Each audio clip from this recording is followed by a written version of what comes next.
Queria convidar, então, a sentar à mesa para esse novo debate os nossos convidados que vão falar sobre drone, então. Então, enquanto eles vão sentando, eu já vou aproveitar para fazer uma abertura com relação a isso. Ontem, lá na Abrapac, eu falei que ia trazer o meu drone para tirar uma foto aqui no final.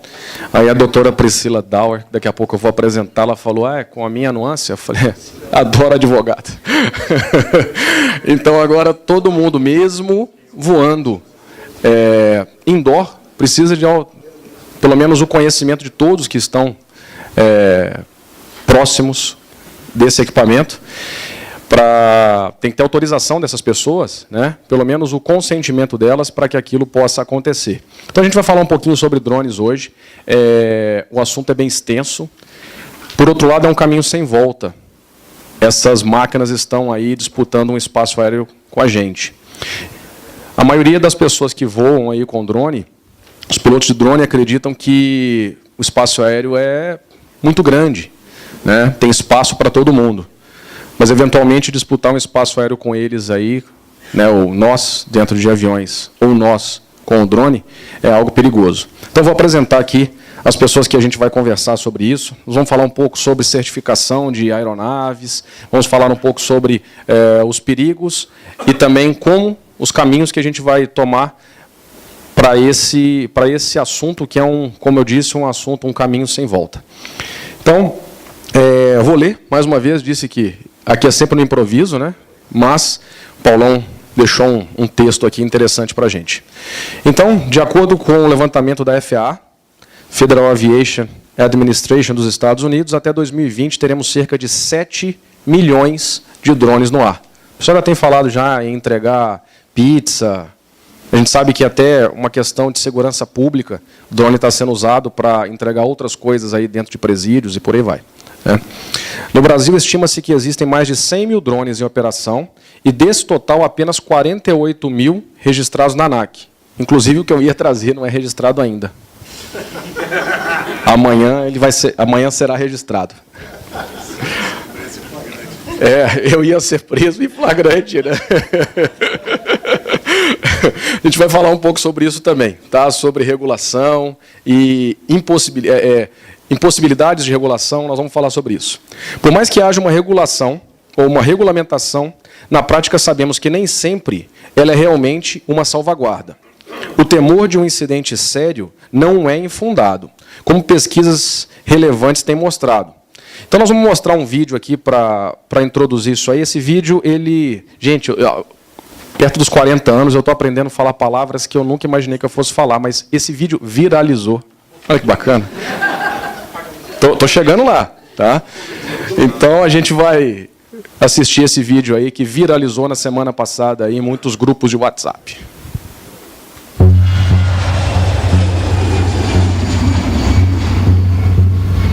With hundreds of thousands of personal UAVs currently in public hands, the question of will a serious drone strike on an aircraft occur is no longer a matter of if, but when in the minds of many experts. While tests on bird strikes have been conducted for decades, what kind of damage a drone would cause was still virtually unknown until now.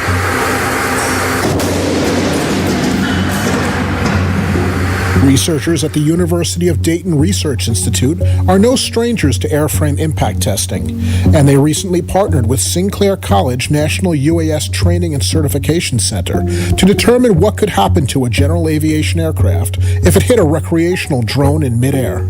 We wanted to demonstrate what the hazards are, or the risks, or potential risks are with a drone strike on an aircraft. There's very little data out there to help people understand what happens.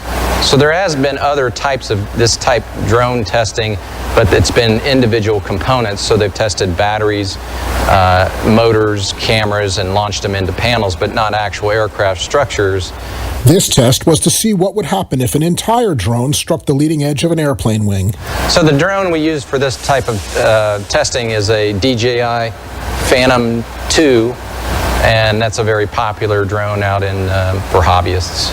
It was loaded into the university's Impact Physics Lab's compressed air cannon, which would fire it at the wing of a Mooney M20 at a speed of 238 miles per hour, a speed that approximates the closing speed between the two aircraft.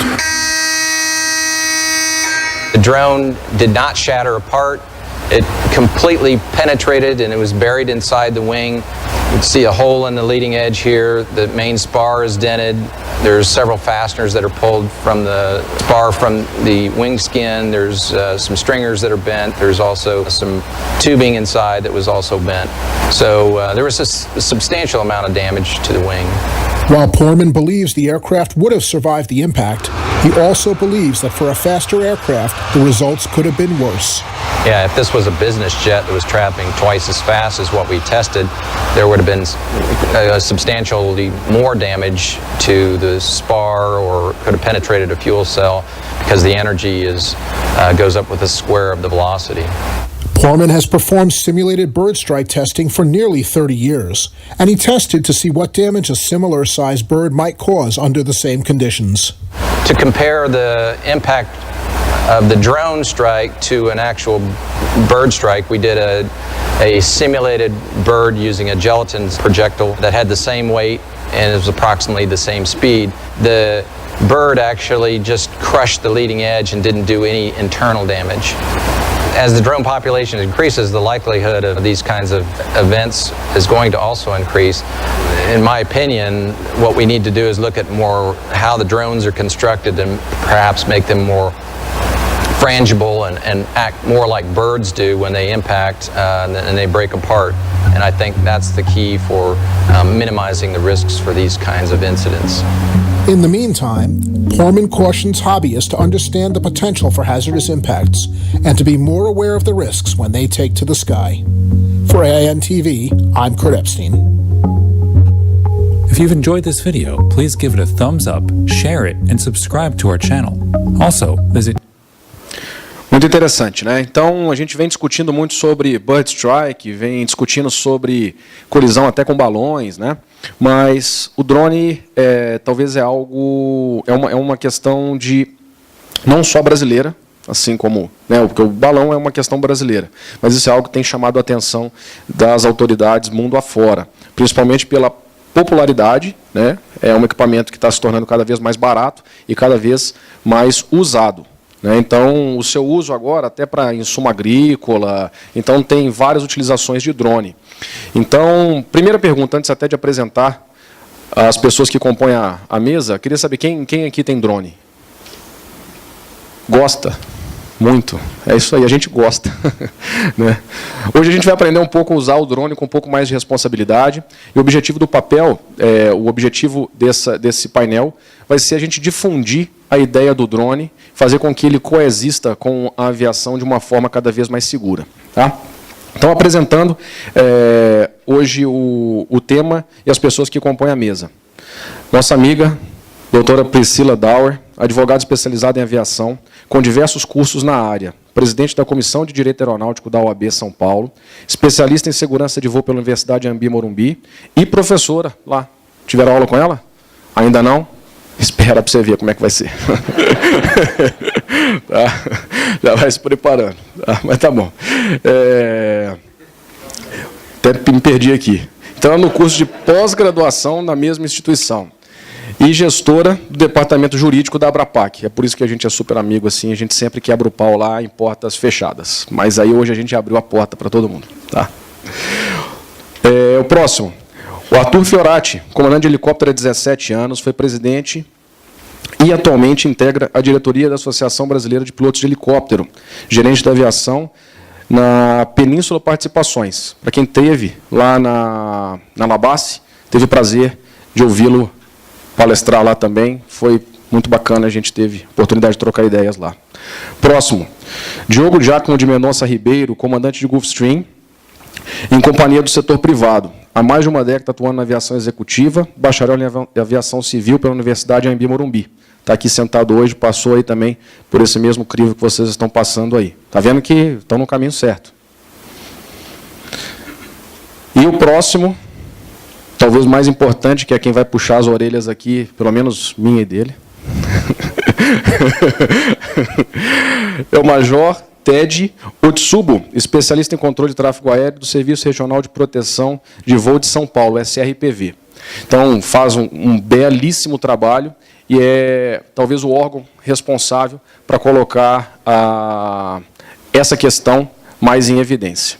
Então, mais uma vez, eu peço permissão para mediar sentado esse painel e vou começar com a doutora Priscila Dauer. E a gente não combinou nada, isso é ótimo.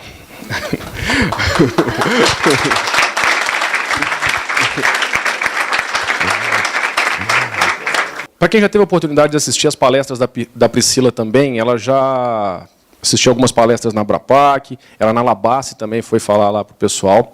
E aí é interessante porque a gente tem uma legislação vigente com relação a drones. Essas legislações elas são muito difíceis de ser escritas e o Brasil, como um país signatário da ICAO, não tem como fugir muito das normas que são orquestradas mundo afora. Então, a nossa legislação, ela segue também as normas internacionais. Então, a minha primeira pergunta, eu como proprietário de drone e uso também, né, óbvio, diariamente o sistema de aviação civil brasileira, o que me deixa muito preocupado é que, às vezes, as leis que são impetradas, elas inviabilizam, às vezes, o uso do drone. Então, qual que é o meu medo com isso? Quando você coloca muitas restrições, você propicia aos usuários do drone não buscarem uma regulação, uma regulamentação, uma inscrição, ele se mostrar para o sistema. Então, no meu mesmo foi desleixo, mas eu conheço alguns operadores de drone que as pessoas eles não buscam o registro desse drone porque ele fala, poxa, a distância que eu tenho que voar de pessoas é de 30 metros de distância de uma pessoa ou de algum bem. Então, ele falou, eu prefiro não procurar. Mas é interessante porque a Priscila vai poder colocar para a gente e vai poder ponderar isso aí. Então, a pergunta que eu faço, como que a gente traz essa pessoa que está com receio da legislação, das regras que foram estipuladas aí pelos nossos... As regras estão sendo escritas, né? Então, como que a gente traz esse usuário de drone para uma legalidade? Boa tarde. Bom, eu começo falando que o drone é um mal necessário. Né? Na minha visão, ele tem muito a atrapalhar, mas ele tem muito a contribuir. Nós temos aí segurança pública trabalhando com drone, nós temos bombeiros, temos diversos órgãos aí que prestam um serviço efetivo, né, com muita qualidade, usando o drone. Vamos à tendência mundial também, né? O drone está aí, não tem jeito. A gente tem que saber tratá-lo agora. Esse é o caminho. Como você disse, de pizzaria, já teve, tá? Tem entrega em Santo André, e eles foram, né, autuados, inclusive. Mas deu tudo certo, agora está todo mundo entrando nos eixos aí. Como trazer, né? Essa é a pergunta. Não tem muito o que fazer. A lei está aí, ela tem que ser cumprida e pronto. É isso que uma jurista fala, né? A lei está aí, tem que ser cumprida e pronto. O que pode ser feito, na minha visão, tá? Não conversei isso com a ANAC, mas o que pode ser feito, na minha visão, é que se inviabiliza de forma... Né? Você tem que legislar a ponto de que as pessoas consigam cumprir a legislação. Então, se há uma legislação que você não vai conseguir cumprir, em hipótese alguma, e isso inviabiliza o voo com drone, aí a questão é sentar, conversar, ver quais são os pontos que precisam ser mudados e alterar a legislação. Sem isso, não tem como. A legislação está aí, tem que ser cumprida. Há penalidades para o não cumprimento. Quais são as penalidades? Okay. Tirou daqui. Então, eu não consegui nem molhar o bico aqui. A legislação é nova, tá? As coisas ainda estão acontecendo. Não tem nada assim muito formal ainda como penalidade para a área administrativa, mas você traz isso para a questão da responsabilidade penal, Tá? Isso engloba não só crime, como contravenção também, que são coisas diferentes, né? E contravenção no sentido de você voar sem habilitação, né? Sem a licença e a habilitação. O crime é a questão do 261, do artigo 261 do Código Penal, que fala que só a exposição do risco da navegação aérea, né, da segurança de voo, você já caracteriza o crime. Você não precisa que aconteça nenhum acidente, só a exposição já caracteriza o crime. E aí, se acontece um acidente, tem lesão corporal, tem homicídio, tem um monte de coisa que envolve aí. Fora isso, tem a responsabilidade civil, que é a questão do dinheiro.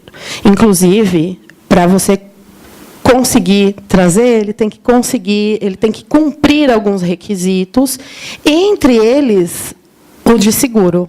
Tem que ter um seguro contra terceiros, é documento de porte obrigatório. E aí a gente entra num detalhe um pouquinho que inviabiliza. As pessoas ainda não sabem como fazer esse seguro. As coisas ainda estão um pouco soltas. Então, a legislação exige que tenha um seguro, e o seguro ainda não tem muita certeza do que estão fazendo. Então, é uma história que ainda vai demorar um tempinho para se firmar. Pedindo para você completar um pouco a resposta, trazendo para um caso prático. Tivemos aí há alguns meses um drone sobrevoando o aeroporto de Congonhas e ele atrapalhou muito as atividades aéreas ali, uma vez que ele foi avistado, né? E enquanto ele teve bateria para ficar voando, ele ficou e todas as aeronaves que estavam aproximando para Congonhas tiveram que ir para, né, tiveram que alternar outros aeroportos, gerando aí, como você disse, um ônus financeiro muito grande e, assim, até certo ponto incalculável, das pessoas que estavam a bordo daquelas aeronaves que perderam compromisso e por aí vai. Um efeito cascata que perdurou por horas até o dia seguinte restabelecer as operações normais. Com relação a isso, o piloto daquele drone, ele pode ser enquadrado em qual tipo de infração aí? Ele vai na esfera criminal para o 261, né? Que fala da exposição ao risco, que eu falei aqui. Se tivesse acontecido algum sinistro, as consequências desse sinistro. E na parte civil, aí eu trago um pouco de problema, porque na parte civil, imagina o prejuízo. Vamos computar milhões aí, não sei quantos, mas milhões. Uma pessoa talvez não tenha esses milhões para cobrir o prejuízo da empresa. Por isso que eu acho que a legislação penal, e eu sou a favor disso, ela tem que ser bem rígida. Bem rígida mesmo, porque ele não vai ter dinheiro para cumprir. E aí, o que acontece no Brasil? Falando assim de maneira bem vulgar, bem tranquila. É algo ganha, mas não leva. Verdade, gente. As pessoas não têm dinheiro e ninguém vai preso por dívida aqui, a não ser que você deva pensão, por favor, paguem as pensões, e que você seja depositário fiel de algum bem que pereceu na sua mão, e aí você pode ir preso também. Mas, caso contrário, não. Então, na minha visão, tem que existir um crime específico para drone, para que você consiga assustar a pessoa. No sentido, porque o prejuízo ninguém vai pagar. A grande verdade é essa, quem vai pagar é a empresa. Perfeito. Vamos registrar. Vou, então, agora fazer a pergunta ao comandante Arthur. Uma das coisas que mais me preocupam com relação a drone, a gente sabe com relação a impacto em aeronaves da aviação comercial, eventualmente, dependendo da velocidade da aeronave comercial a baixa altura, aquele impacto ele não vai ter um rompimento de fuselagem, um rompimento de estrutura, não vai ter um dano catastrófico. Mas para helicópteros, a gente sabe que o problema é muito pior, porque um drone de poucos gramas vai poder gerar ali uma quebra de uma pá de rotor ou uma estrutura, e depois vamos até escutar com relação à aviação geral, aviação executiva também. Mas com helicópteros, talvez assim, é a minha maior preocupação. Eu, quanto piloto de drone, é algo que me deixa muito preocupado. E Então, eu gostaria de saber, com relação ao impacto, como que a aviação de helicóptero, nesse momento, está respondendo ou tendo esse tipo de preocupação, vendo esse tipo de preocupação. E o próximo mesmo um piloto consciente de drone, ele tem a no-fly zones, que são as zonas aeroportuárias.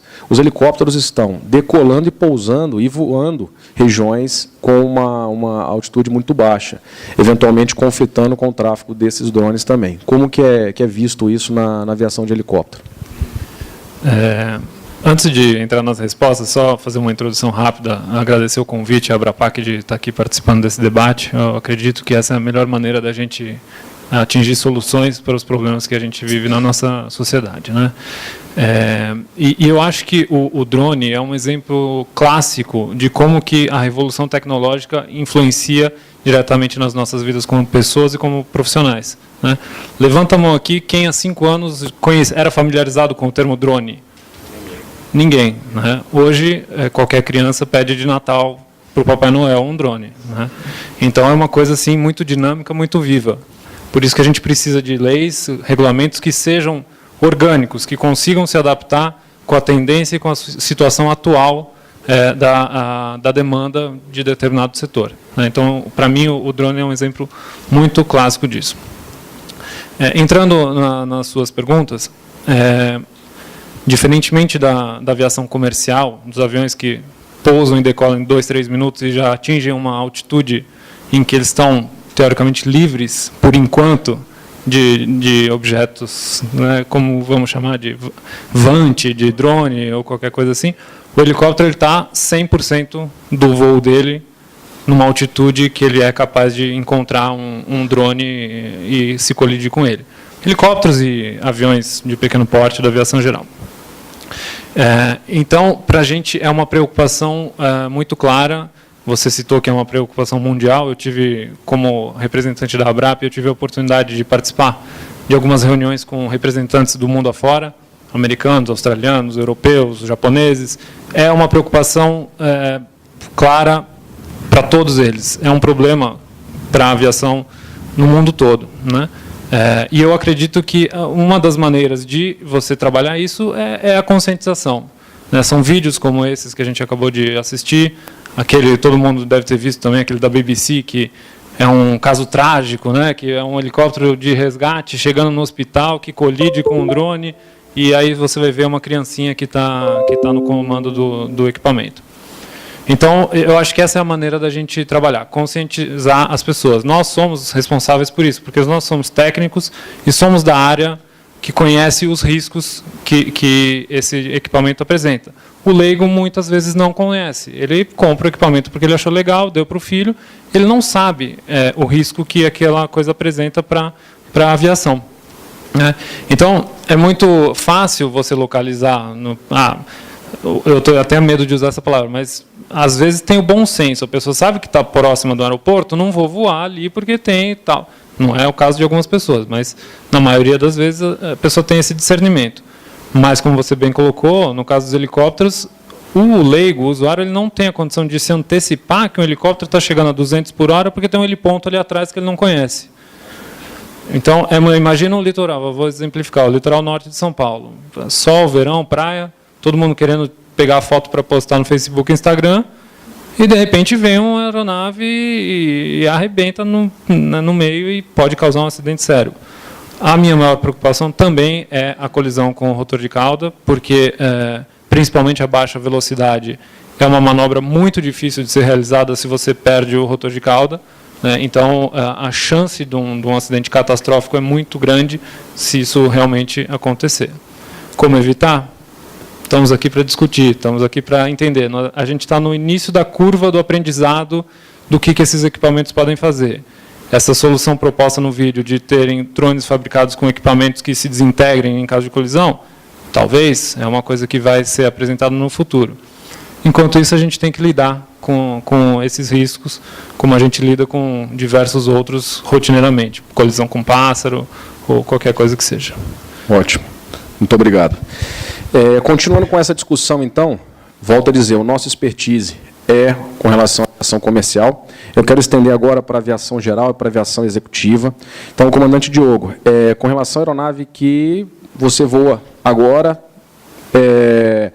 o impacto com um Vant, com um drone, qual seria esse impacto? A gente recebe, às vezes, aí, alguns vídeos que a gente recebe pela internet, eles ficaram muito famosos por mostrar ali o piloto dentro da cabine com bird strike sendo ferido, ou seja, o pássaro ele atingiu o piloto dentro da cabine porque aquele para-brisa ele não é dimensionado para um impacto daquela magnitude. Então, isso é algo que o pessoal que voa monomotor, até as aeronaves menores, aí, bimotores menores, tem uma preocupação muito grande, mas, volto a dizer, os pássaros são geralmente pássaros maiores que rompem ali aquele para-brisa. Para a aviação geral, aviação executiva, como que é visto essa parte do drone, como que é visto esse questionamento de drones? Bom, boa tarde. Primeiramente, gostaria de agradecer a oportunidade, presidente Aldo Bien. Já indo diretamente na questão, é muito preocupante para a gente que está ali dentro na hora de fazer uma aproximação ou numa decolagem, porque, embora está havendo bastante progresso na parte de legislação, os Estados Unidos vem avançando muito nisso. Eles têm uma preocupação muito grande. Eu fiz a inscrição no FAA e vira e mexe, eles mandam informativos de reunião, de seminários, né, das no-fly zones, de disseminação de material para você fazer um evento ou não quer que voa drone. Mas o que realmente preocupa a gente é a pessoa que está fora da regulação. Ela não, às vezes nem sabe que existe, né? Ela não tem noção do espaço aéreo que está acima da cabeça dela. Fala para o amigo, quer ver que sobe muito, e sobe o drone e aí entra em espaço aéreo controlado, não faz ideia do que está rolando, né? Pode ser uma comparação meio grosseira, mas eu vejo como se fosse o perigo baloeiro, né? É difícil, as pessoas que querem andar na linha, tudo bem, eu acho que não haveria problema nenhum, mas é quem realmente comete essa violação. E em discussão com alguns colegas e até pela questão do vídeo, na minha opinião, seria quase catastrófico, porque o vídeo ele fez o experimento na asa de um monomotor, se não me engano foi um Moni M20, né? E até transpassando por uma fórmula, ainda fiz que eu aprendi até no curso introdutório ao CIPAER, muito interessante. O pessoal da universidade, se puder fazer, é gratuito, através do CENIPA virtual, vai dar outra visão para vocês ao começar a voar, ou quem já está voando, né?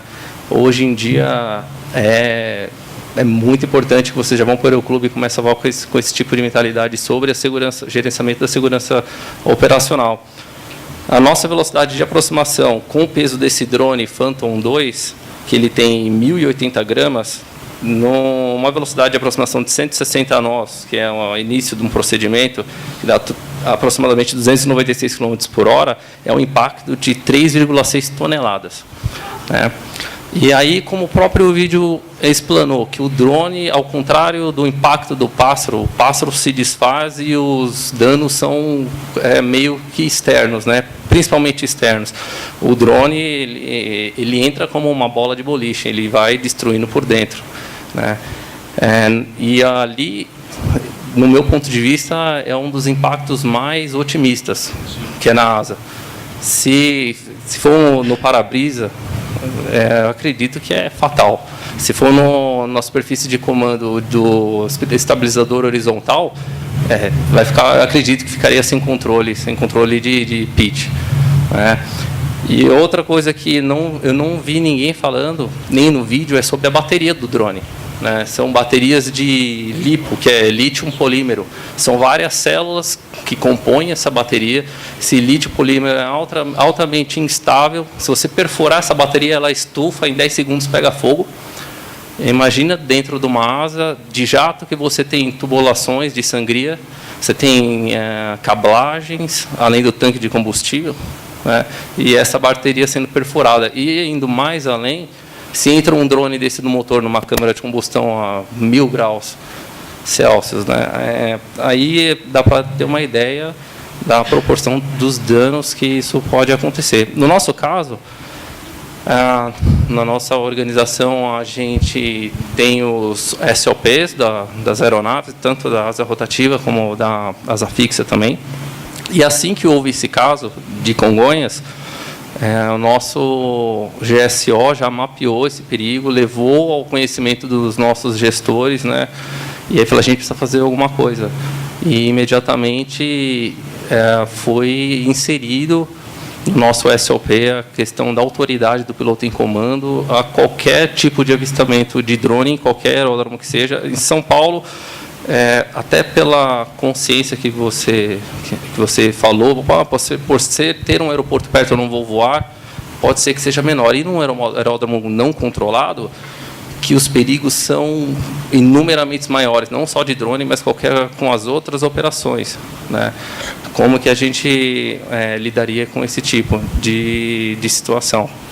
É que eu ia até completar a pergunta, principalmente nos aeródromos do litoral, a aproximação ali ela vem numa área onde, não sei se é só uma impressão minha, mas onde há um voo de drone ali numa final para pouso nesses aeródromos aí do litoral. A gente vê não só no litoral de São Paulo, Rio, mas Nordeste também. É uma área geralmente bonita e muito atrativa para o voo do drone. As pessoas querem tirar ali fotos, fazer uma filmagem ali no litoral e meio que talvez não tenham a consciência de que ali é um sítio aeroportuário, né?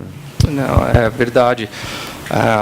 Até nos nossos procedimentos, a gente tem um capítulo inteirinho só para operação em aeroportos não controlados. Então, há uma pesquisa árdua antes do acontecimento do voo para saber o que acontece lá, porque na aviação nossa executiva a gente não tem todo aquele apoio de background que uma companhia aérea tem.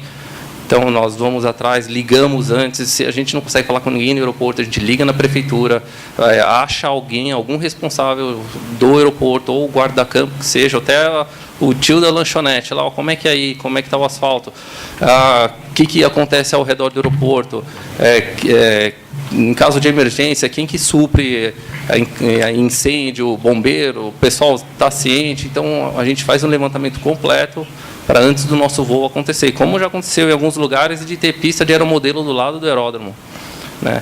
E aí, caso alguma coisa aconteça, ou a gente aviste, ou venha acontecer, nós já temos a instrução de, imediatamente, no site do CENIPA, e fazer um RCSV, que é Relatório ao CENIPA de Segurança de Voo, que é um jeito da gente poder ajudar o CENIPA a mapear esse tipo de acontecimento ou de perigo, para cada vez mitigar essas condições e cada vez ficar mais seguro, né?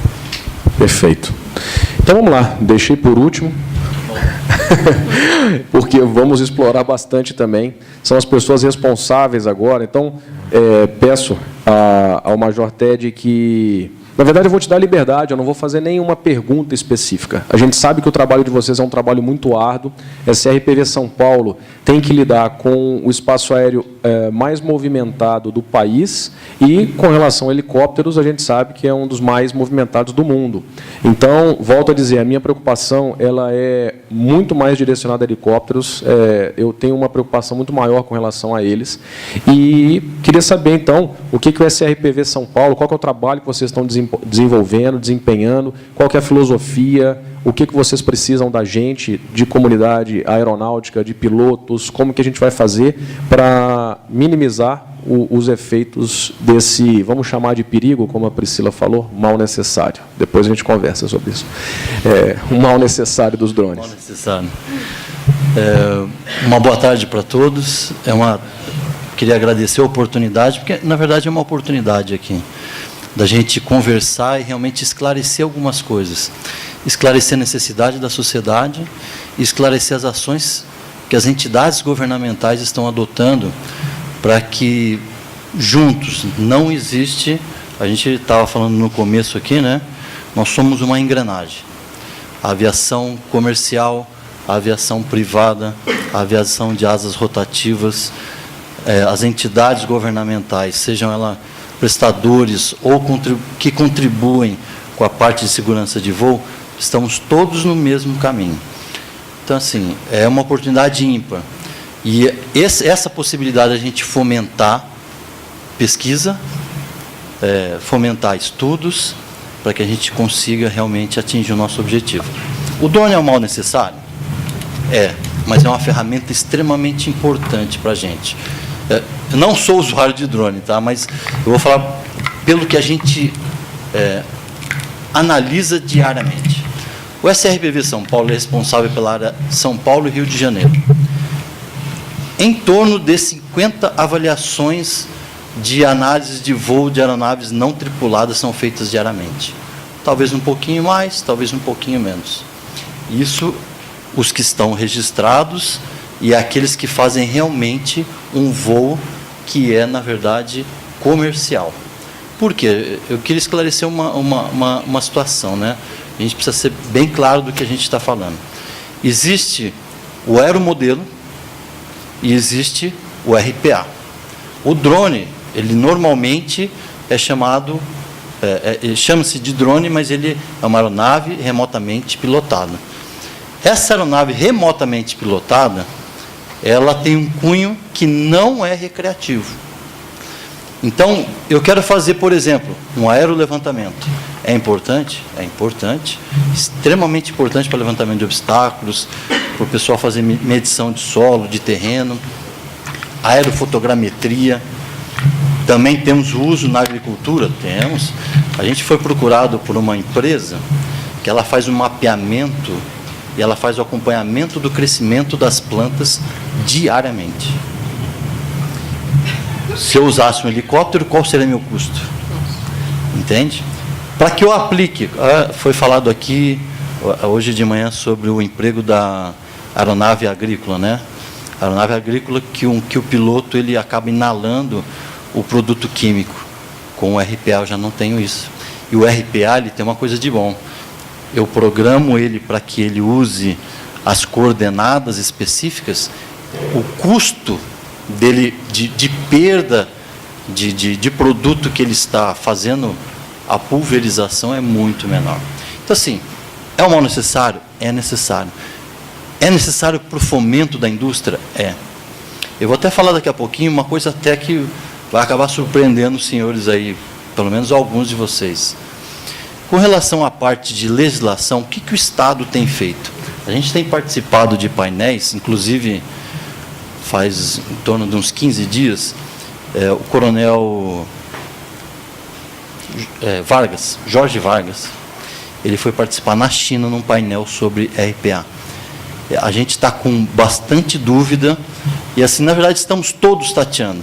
Seja a Europa, a América do Norte ou a América do Sul, estamos todos tateando. Estamos todos com receio. Como é que eu vou entregar a pizza? Hoje estão todos segurando isso, porque ninguém sabe qual é a confiabilidade do sistema computacional que está embarcado naquele equipamento. Como é que eu sei que aquele RPA que vai entregar na rua atrás do aeroporto de Congonhas, ele não vai perder o controle, não vai voar lá para a final? Entende? Então, estamos tateando. E eu vou dizer para os senhores, esse sistema ele é igualzinho um celular, igualzinho computador. Deu 6 meses, ele está obsoleto. A parte de evolução de aeronaves não tripuladas, né? Estou falando da parte comercial. Ainda não estou falando de aeromodelo. Aeromodelo, acho que provavelmente é o que você tem.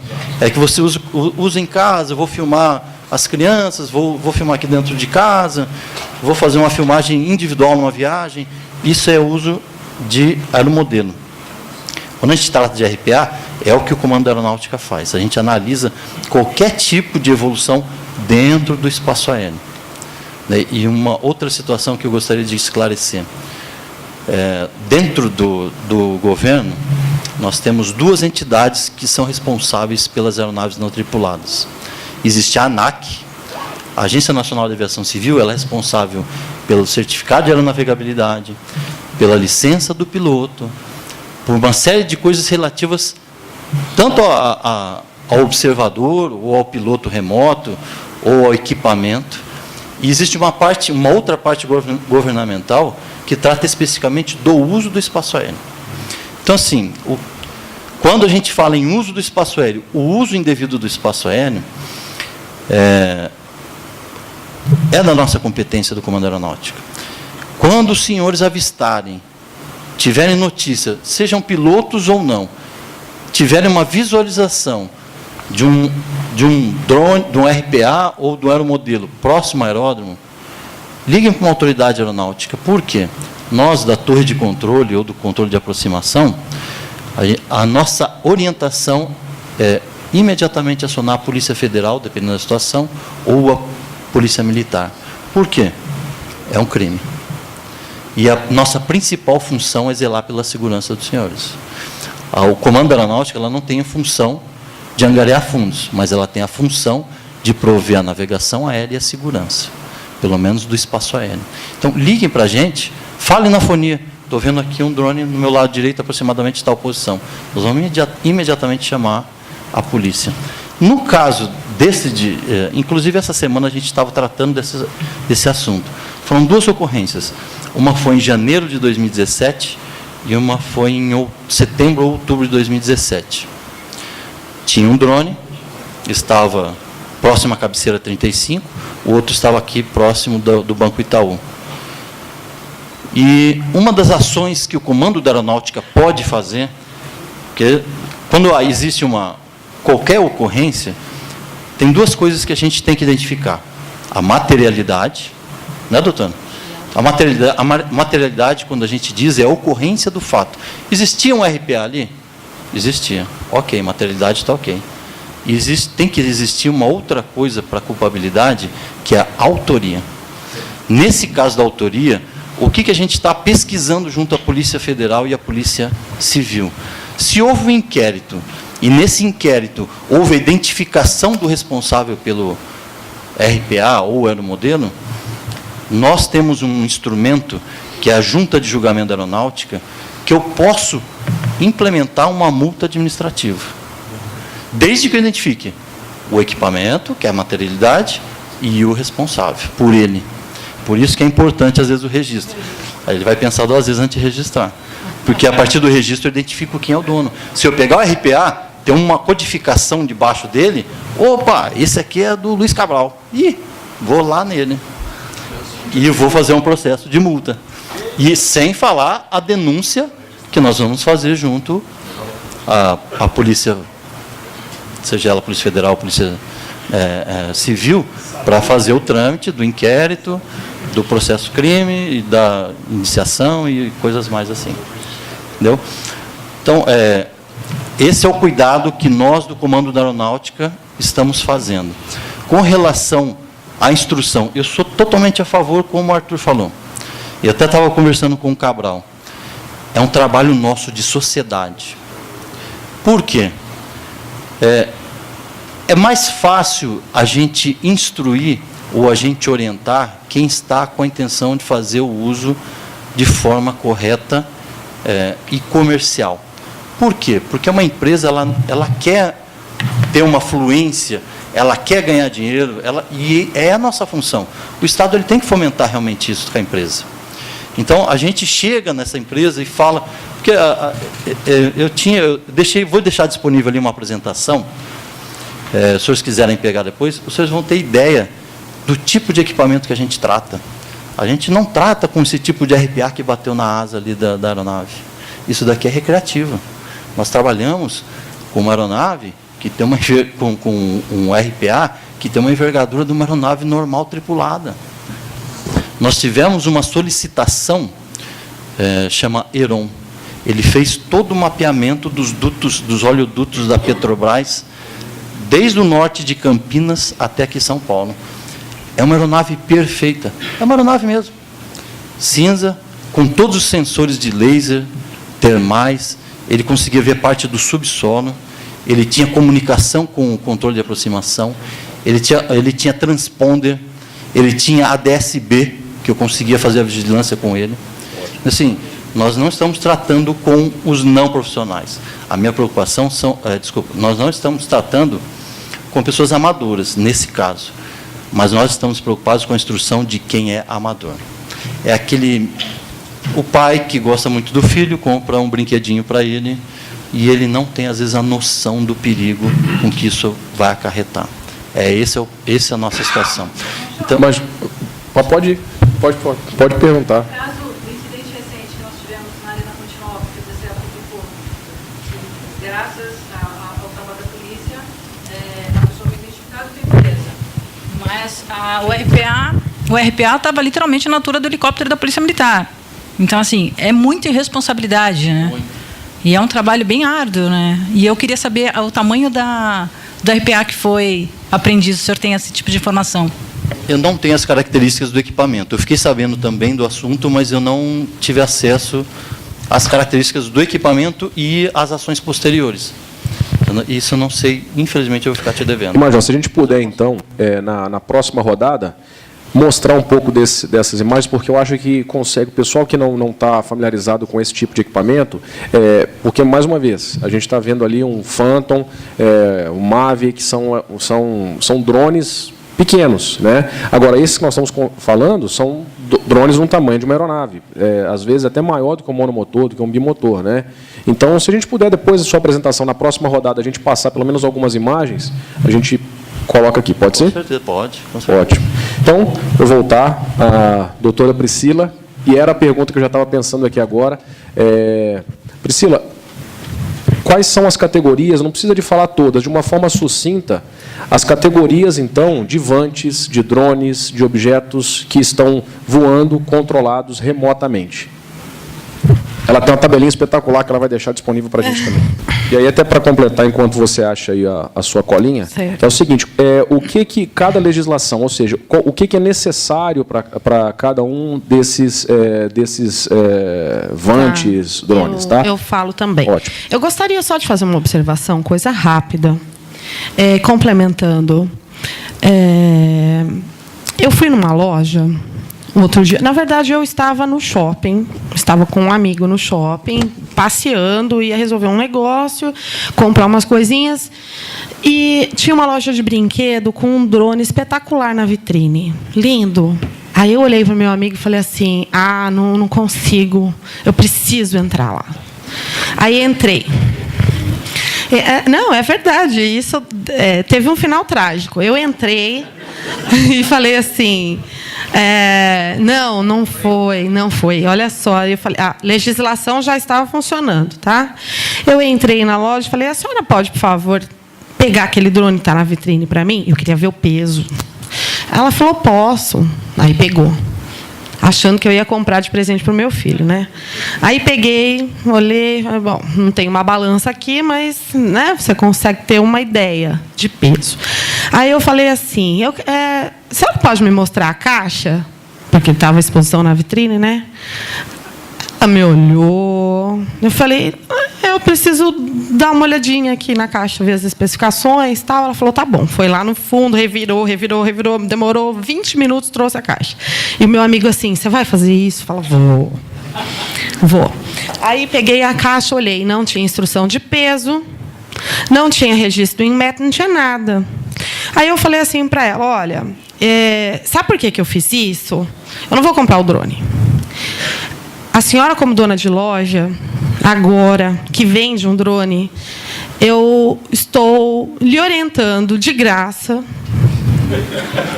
Estou lhe orientando de graça. Né? Está aqui meu cartão, se tiver qualquer problema. Estou lhe orientando de graça que agora existe uma legislação. Isso que a senhora está vendendo não é um brinquedo. Ok? E conversei e tal. Bom, no final ela acabou me falando obrigada, enfim, aquela coisa toda, aquela conversa. Só que aí, talvez seja uma pequena medida que consiga solucionar uma parte dos problemas, né?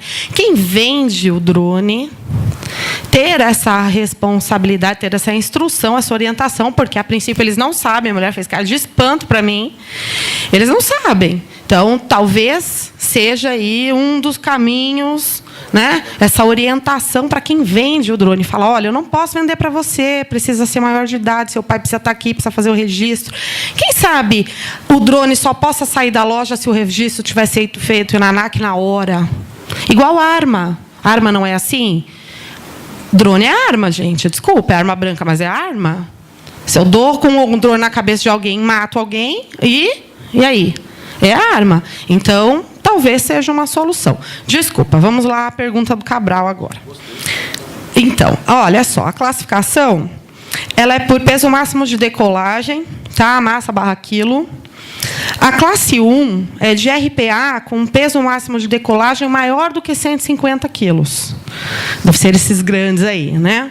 A classe 2, RPA, peso máximo de decolagem maior do que 25 e menor ou igual a 150. Então, é entre 25 e 150, classe 2. Classe 3, peso máximo de decolagem menor ou igual a 25 quilos. Tá? Agora, deixa eu ver aqui. Os aspectos, né, relativos. O que precisa? Primeiro, cadastrar o drone e o operador no sistema CISANT da ANAC. É fácil isso, gente. Já fiz várias simulações lá. Solicitar autorização de voo no sistema SARPAS, do DCEA. Não sobrevoar veículos, pessoas, construções, animais de pessoas não anuentes ao voo com drones. Manter uma distância lateral mínima de 30 metros e não ultrapassar 120 metros de altura, caso não tenha habilitação para tanto, né? Efetuar um seguro de responsabilidade civil contra terceiros, obrigatório, como eu já disse aqui. Não sobrevoar áreas próximas, aeroportos e instalações sensíveis, sem autorização. E não sobrevoar áreas de segurança, presídio, delegacia, enfim, todo. Esse é o básico, tá? Esse é o básico. Todos. Todos estão sujeitos, sim. A mesma regra é para aeromodelo também? O aeromodelo tem uma outra legislação, mas, olha, a diferença é tão tênue, tão pequenininha, vale cumprir o requisito. Eu não sei como que ficou essa questão de registro de aeromodelo, mas, enfim. Não,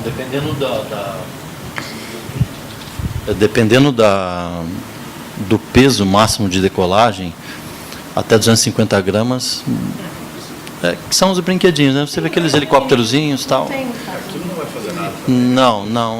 Depende. O meu filho tem eu falo, olha o olho, o tempo todo dentro de casa. Um desespero isso. Você não está falando como advogado. Mas, sim, mas como advogado, vou te dizer, porque, embora a gente não tem risco de drone só com avião, né? A gente não tem só na aviação, tem a responsabilidade civil. Posso machucar alguém num parque? Ótimo. Eu posso aproveitar, então? Vamos lá. Hoje está muito comum casamentos serem filmados com drone, a entrada da noiva e tal, e aí todo mundo, em vez de olhar para a noiva, fica olhando para o drone, mas enfim. Mas está sendo muito usado isso. Tem como você passar para a gente, então, um pouco mais? Eu sei que a gente conversou ontem sobre isso, a questão do convite. Vamos lá. Eu sugiro, eu falo isso para os clientes, falo, vamos filmar o casamento. Falo, é mesmo? Então, é o seguinte, coloque no convite de casamento que a pessoa será, né, filmada por um drone, portanto, o drone estará sobrevoando a pessoa, e que, se ela não estiver anuente, que no momento da filmagem ela vá para um lugar abrigado da festa. É verdade, gente. Eu não quero que um drone... Eu fiz um passeio de bicicleta outro dia pela Estrada Velha de Santos. Daqui a pouco, lá, um ciclista me sacou um drone e começou a voar em cima de mim. Eu falei, não, eu não quero isso na minha cabeça. Eu não estou anuente. E fui, me retirei, fiquei de longe, e o povo lá tudo gritando pro drone. Uma maravilha. Eu ficava, ai, meu Deus do céu. As pessoas não têm essa visão perigosa da coisa. É tudo muito bonitinho. As pessoas tratam como brinquedo. Muito obrigado. Vou avisar todo mundo da próxima vez. Vou colocar no convite.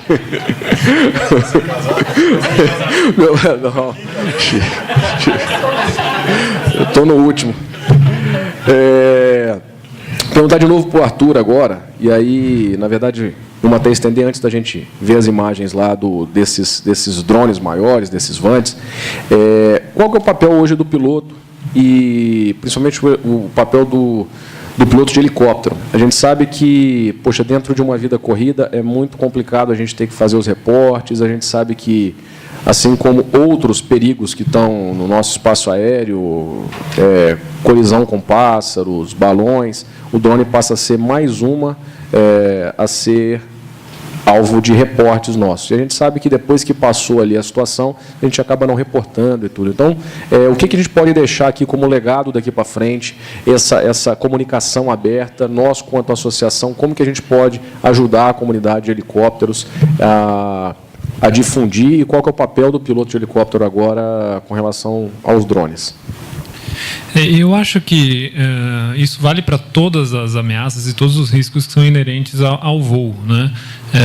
Isso tem que estar incutido na cultura do piloto desde que ele começa a sua formação, de que ele é responsável, sim, por identificar e ir atrás de situações, objetos, qualquer coisa que possa envolver o risco. Então, isso é um trabalho que tem que ser feito lá na formação, nas faculdades, nas escolas, de criar a cultura de sempre pensar. Às vezes você está voando e vê uma situação que você não pensa que aquilo pode trazer um risco, porque naquele momento ele não apresentou um risco para o seu voo, mas pode apresentar para o colega que está vindo no dia seguinte, né? Então, essa é a questão muito trabalhada dentro dos conceitos de gestão de segurança operacional, de ser proativo, né? De identificar e trabalhar os riscos. Isso é super válido para os drones. A gente vê a questão do laser, pássaros e tudo mais. Então, tem que ter a cultura realmente de fazer o reporte. E volto a bater na tecla da questão da comunicação com os não profissionais da área, os leigos. Nós, como os responsáveis e profissionais, temos que divulgar e conscientizar o uso desses equipamentos. Diogo, para a gente finalizar também, gostei muito da ideia do SOP preconizar uma liberdade maior ao piloto ali de tomada de decisão com relação ao avistamento de um drone, poder tomar decisão cabível e pertinente naquele momento sem uma pressão corporativa. Quais as outras medidas que a gente pode adotar, talvez? Sei que é um assunto ainda muito novo, muito recente para a aviação, né? Como a gente já escutou, há 5 anos atrás a gente não sabia nada de drone. Com relação à aviação executiva de asa fixa, qual que é o papel dos pilotos aí? O que a gente pode fazer para tentar difundir essa ideia? O SOP eu acho que é muito interessante, então eu vou aproveitar nessa linha. Você tem uma ideia quantos operadores já adotam no seu SOP uma política destinada a drone? E o que a gente pode fazer daqui para frente quanto piloto de aviação executiva? Olha, nós temos conversado até com o pessoal da linha aérea, se contemplava alguma coisa de drone, a gente não ouvimos nada a respeito. Somente da questão da prerrogativa que qualquer normalidade o comandante tem o poder de decidir se ele continua ou se ele não continua ou se alterna, né? Desde aquele evento, até porque no dia do evento, se eu não me engano, acho que eu ou o Emerson, nós pousamos alguns minutos antes do avistamento. Então, tem aquele ditado que Deus protege os inocentes, né? Então, você não sabe. E aí a gente falou, ixi, acabei de passar lá e aconteceu tudo isso aí. A partir desse acontecimento, a gente tem aquele ensinamento até do Aeroclube que quando você está voando visual, principalmente numa aeronave de 2 pilotos, né? Mais do que nunca agora o PM, que é o Pilot Monitoring, tem que estar com os olhos para fora o tempo inteiro durante o voo visual. Até quando você está sobre VMC, mas ainda com o centro, até aquela transição passando 14.500, descendo para o aeródromo não controlado, que a gente retarda o máximo possível para poder fazer o cancelamento, para ter a proteção do serviço de tráfego aéreo e alerta. A partir desse momento do VMC, um dos dois está com os olhos para fora o tempo inteiro. Mais do que nunca também as regras do tráfego visual, a gente vai dar uma volta, se puder dar, se é lugar não conhecido, olha bem, dá 2 e alto, tipo, se alguém ali vê um jato, dá tempo de baixar ou sair. Você vem, já vimos casos, tem gente que faz isso, tem mania ou violação de já chegar, vir direto, ingressar numa final, a chance de você pegar um piloto de RPA distraído e acertar é muito maior do que ele ver alguém passar, opa, né? Ninguém quer ser causador de um acidente. E outro negócio muito interessante também na nossa organização, lá a sede é um espaço muito grande, tem vários prédios, tem muitos eventos de marketing, e o pessoal usava drone à torta direita, e o pessoal de marketing não são dos não profissionais. Então, os nossos GSOs, através do nosso departamento, instaurou uma normativa de que qualquer atividade com drone tem que ter autorização prévia do departamento de aviação. Então, eles têm que remeter para o GSO, né? Nós temos 2, um de asa rotativa fixa e um faz às vezes do outro, se porventura um estiver ausente, pede toda a documentação, o registro, até a solicitação ao DCE e a autorização do voo, o seguro, né? Tudo bonitinho para a gente poder, ainda com algumas ressalvas. Você só voa, o seu voo está delimitado daqui até aqui, só no campo de futebol, você não voa aqui e tal. E relembra alguns trechos da regulamentação para deixar sempre fresco para quem vai fazer esse voo de drone. Muito legal. Bacana, né? Eu acho que a gente fica muito feliz de ver atitudes e gestões dessa forma muito profissionais.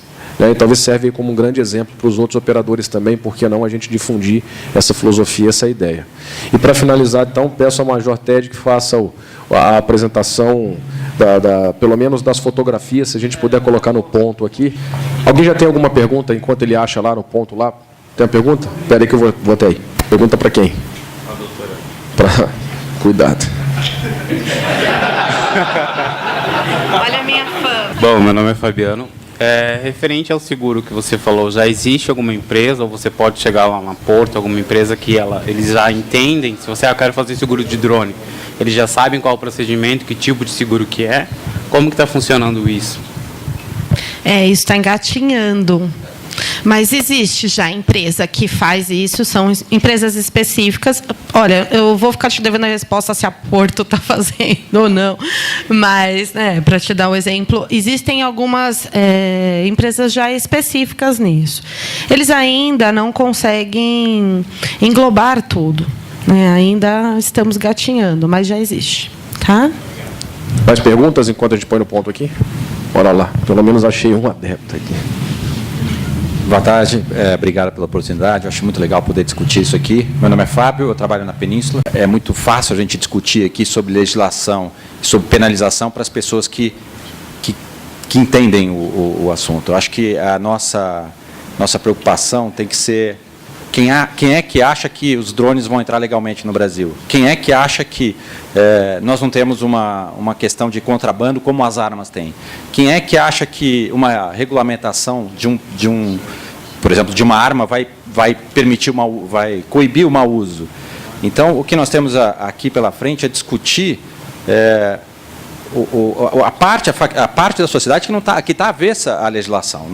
É muito fácil a gente criminalizar tudo e para tudo criar um processo de penalização, a gente não vai acabar com o problema. Criar só lei simplesmente, sem criar uma forma da gente informar as pessoas, utilização da lei por mau uso de qualquer coisa é muito simples. Criminalizar, seja você atropelar uma pessoa de bicicleta, porque uma vez que você opta por usar uma bicicleta, você pode causar um acidente, portanto você tem a sua responsabilidade. Usar um drone, assistir uma peça de circo, qualquer coisa tudo a gente pode ser criminalizado. Agora,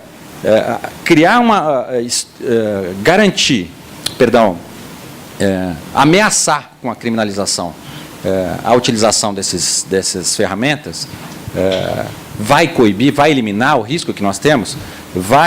A gente já viu casos aqui, o Arthur falou inclusive gente fazendo fotos de arquitetura, gente comprando um drone de 2 quilos. O risco é iminente e não tem jeito. Essa coisa veio para ficar, né? Como que nós vamos fazer? Quer dizer, nós temos lei contra balão e o balão continua voando aí. O drone é muito mais difícil de ver um balão. Eu já passei perto de balão que eu fiquei sem dormir uma noite, porque a perna tremia de um jeito que eu achei que não ia. Então, o que eu acredito é o seguinte: a gente tem que partir para pensar um pouco fora da caixa, esquecer que a ameaça da criminalização vai dar resultado. Eu não acho que dá resultado nenhum. A gente tem que partir para exigir dos fabricantes uma forma de resolver a questão, ou seja, lá, vamos pensar, um sistema no drone que intercepta via ADS Bravo, recebe a posição de um avião, automaticamente ele sai do mesmo nível. A tecnologia está aí para isso. A gente criminalizar, nós vamos chegar em lugar nenhum. Vamos chegar num ponto que as pessoas que de bem não vão entrar no risco de regularizar um sistema desse aqui, porque vão ser os únicos que vão ser penalizados em caso de um erro ou de uma fatalidade. Então, é importante a gente responsabilizar assim, os órgãos governamentais, as lojas, foi um ótimo exemplo, o fabricante. Isso acho que faz parte não só de uma posição nossa como nação, mas é mundial. A gente tem que entrar em órgãos mundiais e resolver essa questão tecnológica, porque o comercial, o cara que usa o drone comercialmente, ele está querendo fazer direito, porque isso faz parte do negócio dele. O problema que nós temos são esses drones de 4 quilos, 2 quilos, que vão a 500 pés, a 1.000 pés. Eu já vi, quem não viu já, vídeo do cara subindo o drone até o limite da bateria, né? E pegar, sei lá, 20 mil pés um drone desse, né? O risco é muito mais sério do que o que a gente imagina, e simplesmente ameaçar com a criminalização, ou com a cadeia, ou com responsabilidade civil e criminal, não vai surtir efeito. Varela, obrigado. E, na verdade, eu vou até pedir para o TED passar para a gente isso aí. A gente, antes do painel, a gente estava comentando exatamente isso. Eu sou muito adepto a uma autorregulação. E eu falo isso até mesmo pelo pessoal que está fazendo voo livre, que salta lá da região serrana do Rio de Janeiro e os caras querem fazer cross-country até Barra da Tijuca, né? Então, assim, e aí como que a autoridade tem visto isso? A autorregulação, o pessoal que controla aquela rampa de salto é o pessoal que está autorregulando ali também e controlando os colegas, os pares, para que eles não façam esse tipo de coisa. Então, sou sim também a favor dessa ideia. Era o que a gente estava conversando. Eu vou até já abrir o início da apresentação dele, fazendo essa resposta aí, respondendo já essa bucha. Está aqui o microfone. Obrigado. Na verdade, aqui na apresentação a gente já vê uma parte do que a gente está fazendo e que não é só uma parte governamental, precisamos da sociedade, precisamos da Associação Brasileira dos Pilotos fomentarem isso junto com as suas empresas para trabalhar junto com a ANAC, trabalhar junto com a SAC, porque é um trabalho conjunto. Lembra da visão de uma propaganda que passava na televisão sobre balões? Balão, perigo, passava a aeronave próxima. É o primeiro passo, é o passo que a gente pode fazer de imediato. Concordo que a gente tem que começar a monitorar, mas eu vou comentar um pouquinho o que a gente vai fazer com esse negócio do USB. Tem gente aí que não sabe onde é que a gente vai chegar. Primeiro, gostaria de parabenizar todos os pilotos. Parabéns pelo dia de vocês. Obrigado pelo profissionalismo. É a razão de nós estarmos aqui hoje, né? Vou pular, vocês me perdoem, eu ia fazer uma apresentação, mas eu vou passar bem próximo. Esse aqui é o objetivo do RPA. Por isso que eu falei em relação à parte comercial, em relação à parte de aeromodelo. O aeromodelo, não se engane, ele não tem medida, ele não tem peso. A diferença entre um RPA e um aeromodelo é o uso dele. Eu posso ter uma aeronave extremamente grande, porque a RPA é uma aeronave, e eu usar para ficar voando dentro de um espaço aéreo adequado e não vai interferir com ninguém. Agora, eu posso ter um RPA, que eu faço aerolevantamento, eu acompanho minha produção, eu acompanho a criação de gado, eu acompanho obras, isso a prefeitura pede muito.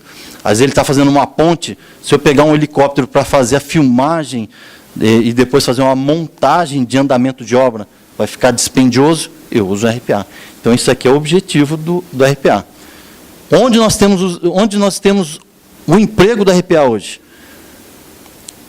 acompanhamento da parte de transmissão elétrica. Polícia, Guarda Civil Metropolitana, o São Paulo tem, Bombeiro tem, nós temos a Polícia Bombeiro e a Polícia Militar do Rio de Janeiro. Esse aqui é o que eu falei. Eu tenho, às vezes, uma aeronave, um RPA, de grande monta, que ele tem vários sensores, eu consigo ver se tem praga, eu consigo ver se a minha plantação está crescendo ou não. Eu posso fazer análise de dutos. Só para comparar, um custo de voo, um F-16, $3.000 por hora. Esse aqui é um RPA, viu? Ó, esse aqui é RPA. Dos bons. Eu tenho um Bandeirante, um Embraer 110, $5.000 por hora, e eu tenho outro RPA, $700 por hora. O que eu, dono de empresa, empregaria? Eu contrataria o Arthur? Provavelmente não. Propagandas é o que não faltam. Inclusive o BNDES, ele disponibiliza muita linha de crédito. Então, assim, a gente tem que, por parte, primeiro, pensar na segurança. Primeiro passinho, propaganda, difundir para aquele que não é o comerciante.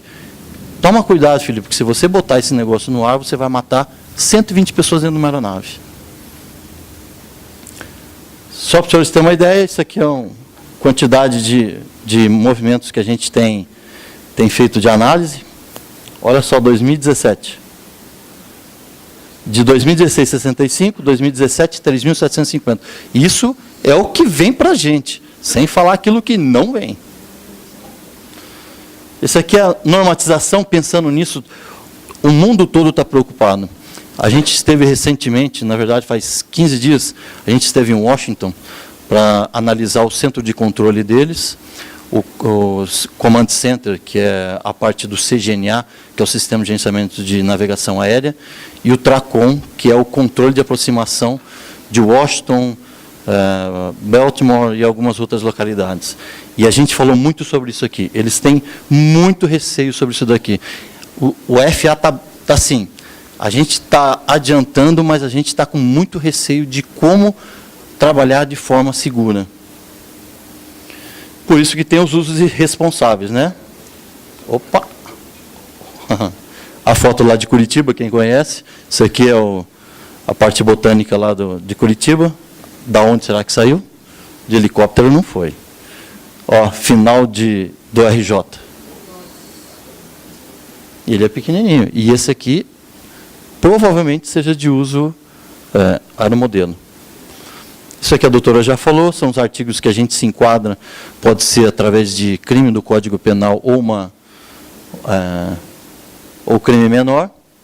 Isso daqui são provas do que a gente tem adquirido, as ações que a gente tem feito. Apreensões, às vezes a gente apreende, o usuário apresenta a documentação, a gente restitui o equipamento, mas existem outras condições que às vezes a polícia acaba batendo o RPA. Desculpa, eu estou na sua frente. Outra situação, em 2018, a polícia acaba apreendendo drones lá no Carnaval. Isso aí provavelmente seja de uso particular e doméstico, não de uso comercial. E é isso aqui que a gente tem feito. O Comando da Aeronáutica tem feito isso, que a gente tem que bater forte como sociedade. Palestras, circulação aérea geral. Esse aqui foi um evento que a gente fez aqui no AMB Morumbi, com a Polícia Militar, instruindo o que a Polícia Militar tem que fazer. Por quê? Porque não adianta eu chegar e falar assim, olha, o uso do drone é crime.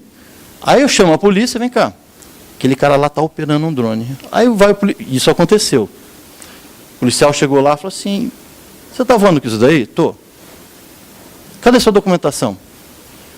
Aí o cara mostrou qualquer coisa, porque o policial não sabia o que pedir. Ele não sabia que se precisava de licença, ele não sabia se precisava de seguro, ele não sabia se precisava do registro. Teve um cara que pediu para o usuário uma certificação da Anvisa. Certificação da Anvisa. Ele pediu certificação da Anvisa. Então, assim, ele não pediu autorização do DCE para o uso do espaço aéreo, ele não viu se o piloto remoto tinha CMA, né, a parte de medicina, não pediu nada. Quer dizer, então o que a gente tem feito? Esse trabalho aqui é constante nosso. Só que a gente precisa de um favor dos senhores. Quem são os mais atingidos num acidente de um RPA? Dele entrar numa fuselagem, dele estragar todo o comando da aeronave, parte hidráulica. Entra no motor, né? Entra lá uma bateria dentro da turbina, 1000 graus. Quem vai sofrer mais? Os senhores. Então, assim, precisamos trabalhar junto. O que os senhores podem fazer para sensibilizar a ANAC e a SAC, para a gente começar a divulgar isso e fazer uma conscientização geral? Eu comentei aqui que a gente está analisando a situação do drone em 2017, aqui em Congonhas. Eu mandei para a Assessoria de Segurança do Controle do Espaço Aéreo exatamente esse sentido. Assessoria, precisamos começar um trabalho urgente de conscientização de todas as pessoas, da sociedade. Porque nós temos o esclarecimento que é perigoso, eles não.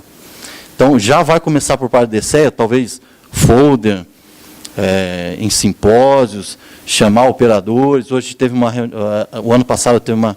Ano passado não, né? Foi esse ano que você foi no simpósio de aerodesporto? Aerodesportista. A gente tem que atingir o máximo de pessoas para a gente conscientizar do perigo do RPA. Tá? Isso daqui são eventos que a gente participa. Citraer, AMB Morumbi, Aerovisão, Drone Show. Drone Show é uma coisa de doido, porque a gente vai lá, você escuta as perguntas mais horrendas que você imagina. Eu ia contar uma história, mas ela é um pouquinho longa. Um cara muito cheio de dinheiro. Vou só resumir. Muito cheio de dinheiro. Chegou para mim e falou assim, olha só, senhorzinho, você não dava nada para o senhor. Ele falou assim, pô, eu queria comprar um desse negocinho aí. É mesmo? É. Mas para que o senhor quer fazer? Oh, eu faço extração mineral porque eu comprei 2 helicópteros e eles estão muito caros. Eu tenho que pagar 20 mil para cada piloto. O nível é esse. Eu falo o que para o senhor desse? Entendeu? Então, assim, esse esclarecimento a gente tem que chegar nas pessoas. Só para os senhores saberem, a gente tem uma grande preocupação e todos esses painéis, tanto a ANAC quanto o Comando da Aeronáutica, através do DCE, tem participado disso daqui. Hoje, o que a gente tem? Dentro do Comando da Aeronáutica, ICA 140, Instrução do Comando da Aeronáutica 140, é o que regula o uso do espaço aéreo. Existe, a ANAC lançou agora RBAC 94 Eco, que é especial, que trata como você vai registrar o seu equipamento, qual vai ser a habilitação do piloto, todo o trâmite da parte do equipamento e da pilotagem é com eles. Temos também a IC17, que fala exatamente sobre o aeromodelo. Eu tenho um aeromodelo, seja ele pequenininho, de 250 gramas, eu tenho um aeromodelo de 150 quilos, que é um monstro. Mas é aeromodelo. Eu vou rodar em volta da minha casa. Não tem problema nenhum. Temos a IC 23 e 24, que tratam exatamente da segurança pública, da defesa civil e órgãos governamentais. Vamos passar aqui, menininho, tá? Isso aqui era só um esclarecimento. O que é VANT, o que é RPA, o que era o modelo, o que é drone. Na verdade, é a mesma coisa, só que, tecnicamente, RPA é para uso comercial e aeromodelo é para uso pessoal. Aqui, ó, olha o tamanho do RPA. De que empresa isso aqui? Olha o tamaninho do menino. E a gente fala assim, oh, ele pode ser pequenininho. Não. Olha, era um modelo. É pequeno? Não. Qual a diferença desse aqui, por exemplo, para esse aqui? Só o uso. Eu quero usar para o meu prazer aqui, ficar rodando aqui. Não, eu quero usar comercialmente. Essa é a distinção que a gente faz. Era um modelo. Aí eu vou falar, não, é RPA. Não, era o modelo. Puxa, acabou. Vou até parar por aqui, porque depois mais para frente tem. Mas, senhores entenderam qual é o risco que a gente tem de equipamentos RPA, aeromodelo, e onde a gente pode começar a fomentar? E o que precisarem da gente, do Comando Aeronáutica, do Departamento de Controle de Espaço Aéreo, nós estamos exatamente acelerando para tentar melhorar. Inclusive, se os senhores entrarem no site dcea.gov.br, publicações. Publicações.dcea.gov.br, vocês vão ver assim que tem uma letrinha, uma palavrinha em vermelho escrito pré-NOR, que na verdade é assim, quando nós vamos modificar uma norma, a gente disponibiliza ao público externo que você critique a norma que está lá. Inclusive, estamos fazendo a revisão da 140, que fala sobre RPA, uso do espaço aéreo. Se os senhores tiverem curiosidade, quiserem ajudar, melhorar, entrem lá, façam a sugestão embaixo, tem um campinho, e a gente vai analisar normativamente. Eu posso adequar isso aqui conforme a ICAO? Qual é o perigo que se envolve? E a gente vai publicar ou não. Tá bom? Desculpe tomar o tempo dos senhores aí. Alô? Ok, foi ótimo. Gente, mais alguma pergunta? A gente tem mais 5 minutos para perguntas. Eu sou totalmente leigo no tema, né? Mas há algum tempo atrás, aí, 1 ano atrás, eu fiz um curso da Embry-Riddle, naquela plataforma Canvas, sobre as regras lá da americana, né, do FAA. Então, eu acho válido aí também, não sei se puder divulgar, se esse curso EAD ainda está no ar, mas ele dá muita noção, né, de como você usar o equipamento próximo dos aeroportos, você tem uma distância mínima que você pode decolar, se estiver dentro daquilo, dentro daquela distância tem que ter autorização ou não. Quer dizer, é bem assim, para o leigo, né, para mim que sou leigo, né, nesse tema aí, eu achei bem legal. Então, eu achei vale a pena aí deixar esse feedback, né, que existem cursos aí que pode ajudar para quem tem interesse de voar. Aliás, até estendendo isso, a gente já se compromete a deixar no próprio site os caminhos também aí para chegar até os materiais informativos aí do SRPV, DCEA. Mais uma pergunta. Boa tarde a todos. Professor Gaspar da Embi Morumbi. Parabéns pela exposição. Eu estava agora há pouco no Citraer e estava o Major Helmert. Isso, exatamente. Ele estava justamente ele fez uma palestra agora cedo sobre drone e sobre o uso da tecnologia para poder evitar problemas de conflitos em relação à atuação do drone. Ontem eu estive no seminário do SNA e também houve comentário envolvendo o drone. Enfim, gente, é um assunto sem volta. É um assunto sem volta, é um assunto que está sendo tratado em tudo quanto é canto e não tem jeito. Então, acho que nós, como pilotos, aquilo que a gente puder fazer, eu vejo, estou vendo o Arthur, estou lembrando do seminário internacional que teve na Embi sobre helicóptero e também de um outro seminário de segurança de voo que nós fizemos da Polícia Militar, quando ainda estava na ativa. Uma das preocupações era a linha de pipa. Linha de pipa pode cortar o esqui do helicóptero. Linha de pipa corta o rotor do helicóptero, para quem não sabe. Linha de pipa com cerol. Hoje, acho que a pipa está ficando assim para segundo plano e o ponto principal, o foco principal é realmente o drone. Exatamente, o cara comprar o drone na feira. A sugestão do Major lá, não sugestão, um artigo que foi apresentado, era o emprego, o uso da tecnologia para limitar as altitudes e se chegasse próximo a um aeródromo com um determinado chip, ele não poderia entrar, ficaria bloqueado e teria que retornar para a sua origem. Exatamente. Foi exatamente isso que foi falado. Foi exatamente isso que foi falado. Hoje, amanhã, Bom, mas vamos lá, né? Então, a gente começa a ver todas as áreas. Hoje, falou de aviação, o drone é assim, é um dos pontos principais. Foi me sugerido para colocar no curso de aviação civil drone. Eu falei, não, vamos montar um curso específico de drone.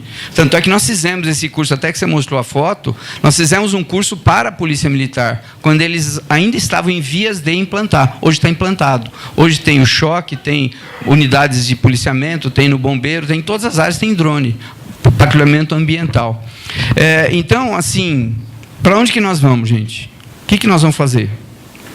Priscila já deu algumas sugestões aí, né? Mas realmente a gente fica naquela situação. Acredito eu que a Abrapac talvez tenha a possibilidade de fomentar uma discussão, talvez num nível um pouquinho até mais, assim, vamos falar só sobre drone e vamos tentar buscar alternativas para essa situação. Diogo, não sei, vocês lá no Bradesco, não sei como é que seria a situação que você comentou agora há pouco. E inclusive a Fábio, o que a gente poderia fazer para melhorar e para evitar os acidentes que estão acontecendo, tá? Então seria mais para você nesse sentido, né? Se tem alguma coisa emergencial que podemos fazer ou não. Obrigado. Boa. Ainda acho que o que você acabou de comentar sobre a SOP, a gente pode até estender um pouquinho mais sobre isso aí também, do que foi feito, né? A gente acabou até falando já o papel do piloto da aviação executiva, mas se quiser completar um pouquinho, professor, aí, por favor. Conforme tudo que a gente já pôde fazer da parte como operador de aeronaves, da parte do RBH 91, para nos proteger, a gente já está adotando, né? E com reuniões, toda reunião, nós temos reuniões mensais, por causa até de uma certificação de aviação executiva que nós conseguimos, foi implementado. Os perigos do nosso perfil de risco operacional são revistos constantemente, até para não cair no esquecimento. A cada evento, não só conosco, mas que acontece ou no Brasil ou no mundo, é mapeado, que a gente vê que pode ser feita alguma melhoria para a nossa aviação também é feito, né? Da parte operacional, na questão do SOP, na questão do normativo para uso de drone na organização. O pessoal também da asa rotativa tem os procedimentos deles lá, bem específico, né, porque por ser uma aviação diferente.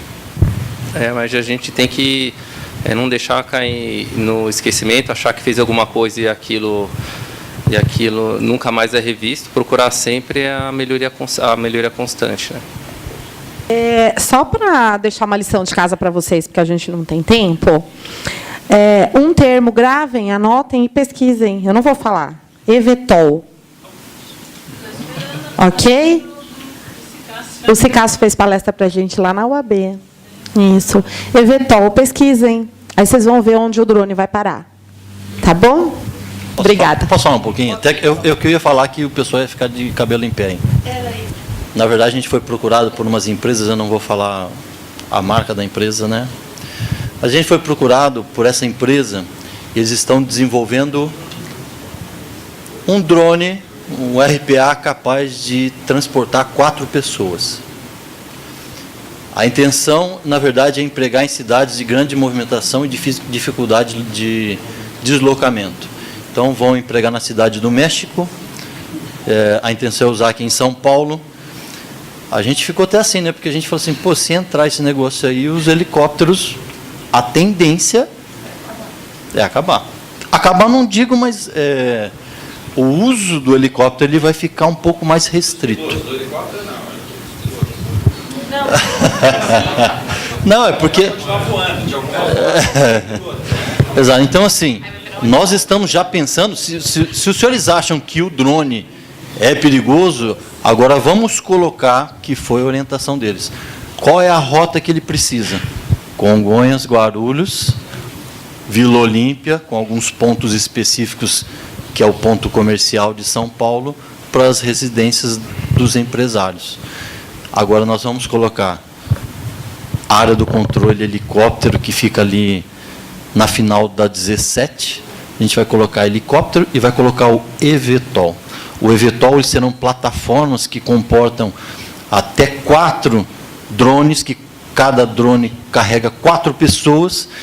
Inicialmente a previsão vai ser um sistema ainda acompanhado de um piloto por alguns anos, até que possa utilizar o ADS-B, de forma com que eu restrinja a aproximação dele na final de Congonhas e eu restrinja a proximidade com os helicópteros.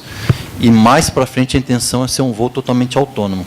Vou lá, contrato Congonhas, Guarulhos, vão entrar nesse equipamento, mais outras 3 pessoas que também contrataram, o negócio vai levar até Guarulhos. Existe uma outra linha, Congonhas-Campinas, 40 minutos de voo, R$300. Fica um negócio complicado, né? Para a gente já está que nem o Uber. Na verdade, é o Ubercopter diferente. Né? Então, assim, se os senhores acham que está complicado, imagine daqui um pouquinho. Eu acho que chega até ser ingênuo achar que isso não vai acontecer nos próximos 10 anos. Né? Sem dúvida, 10 até muito, né, Arthur? Na verdade, pessoal, quero aproveitar essa oportunidade, essa provocação que nós estamos fazendo, essa discussão que nós estamos tendo, que é riquíssima e excelente. A conclusão que a gente chega é que é um assunto que não tem uma solução simples. Isso que é claro. Nós estamos falando, nós estamos nos provocando, e não existe uma solução simples. Eu vou pegar um gancho de um trabalho que a Abrapac tem feito nos últimos anos com bastante força, que é em cima do perigo baloeiro. Nós sabemos que isso aí não tem solução, é anos que nós estamos trabalhando essa questão e está muito complicado. Uma briga que nós tivemos, e nós falamos diversas vezes para a ANAC, falamos inclusive para a CENIPA, para diversos órgãos, e falamos para nós mesmos, aviadores e associações, o problema é que ninguém quer assumir o filho. O perigo baloeiro, por exemplo, é um filho sem pai, sem mãe. Ninguém quer ser o pai ou mãe dessa criança. Quem que é o pai, quem que é a mãe? Todos nós. Todos nós somos pais da criança. Do perigo baloeiro e agora do drone. O drone, todos nós somos os pais dessas crianças aí. Nós precisamos cuidar disso. Não é culpa da ANAC, não é culpa do CENIPA, não é culpa dos usuários de drones, a culpa é de todos nós. A Abrapac, junto com a Abrap, especialmente representados pelo Arthur, nós estamos num trabalho embrionário. O Paulo Mancha é o gestor desse projeto. Nós estamos tentando fazer uma campanha grande, bem ousada, de conscientização da questão de drones. Nós temos algumas dificuldades, por isso que eu acabei de falar, porque ninguém quer ser o pai da criança, então você fala com um, você fala com o outro, não, isso não é meu problema, fala com o outro, fala com o outro. Então, o que eu quero fazer aqui um convite para nós, já que nós chegamos nesse entendimento, que é um problema sem solução, o que fazer? Major, o que fazer? Diogo, o que fazer? Arthur, doutora Priscila? Ninguém tem uma resposta. Quem sabe juntos a gente consiga fazer alguma coisa. Gostaria de convidá-los para quem estiver interessado nesse assunto, que nos procure. Se quiser procurar qualquer um da Abrapac, nós aqui somos uma família, falamos a mesma coisa, ou a Abrap, ou diretamente na pessoa do Paulo Mancha, que é o gestor desse projeto, para a gente juntos tentar chegar numa conclusão, juntar esses conhecimentos, juntar todos os conhecimentos, juntar todas as questões, universidade, e fazer um grande projeto de conscientização, onde a gente vai atingir mídia eletrônica, canais de YouTube, televisão. A gente realmente está sendo bastante ousado. Convido vocês a participar com a gente. Então, o filho é nosso. O filho não é dele, do outro. Alguém tem que fazer, alguém tem que legislar. É o fabricante.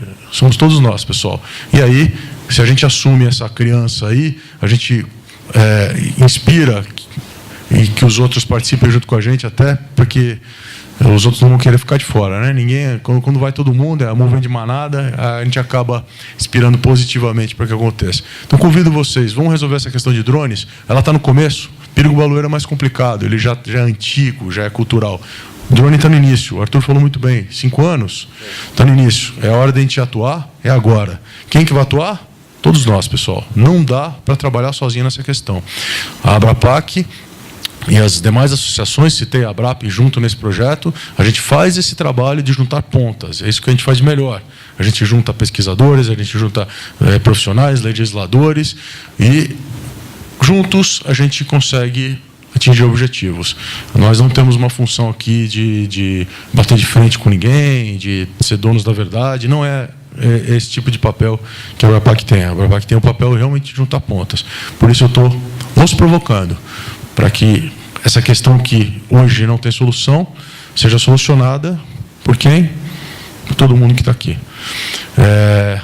Muito obrigado, um painel riquíssimo. Mais um que precisa de um dia, no mínimo, ou uma semana específico para isso, mas acho que a gente tem soluções para trabalhar em cima disso aí. A gente pode provocar aí muita gente, incomodar muita gente. Muito obrigado e queria pedir uma salva de palmas a todos os participantes.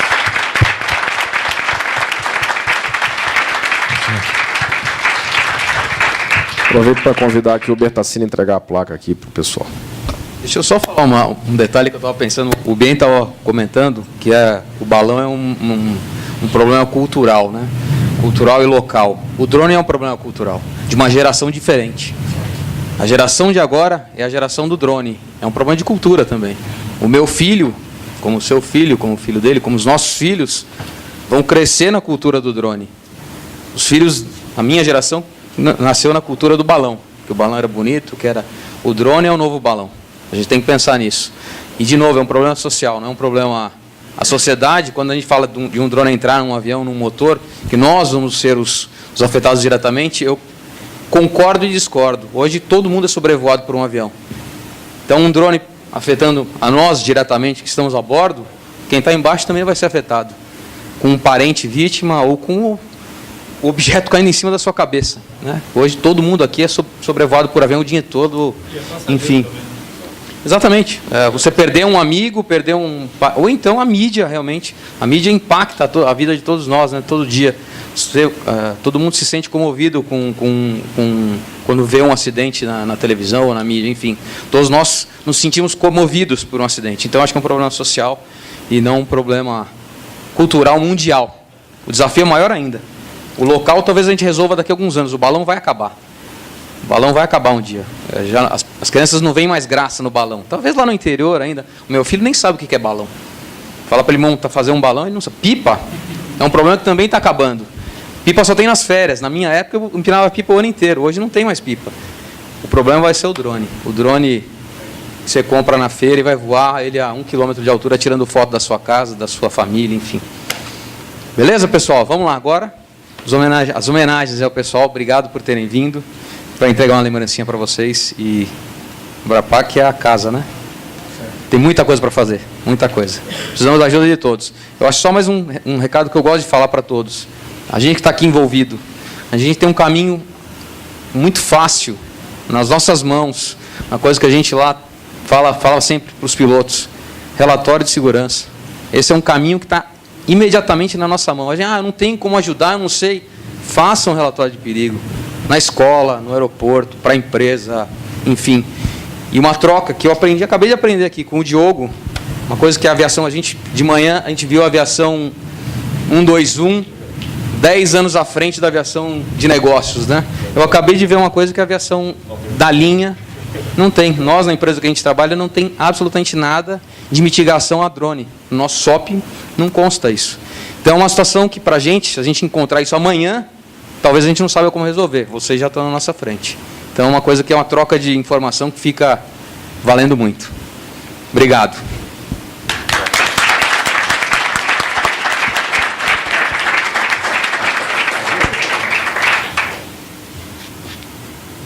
O entregador de Diogo, vai, falei dele.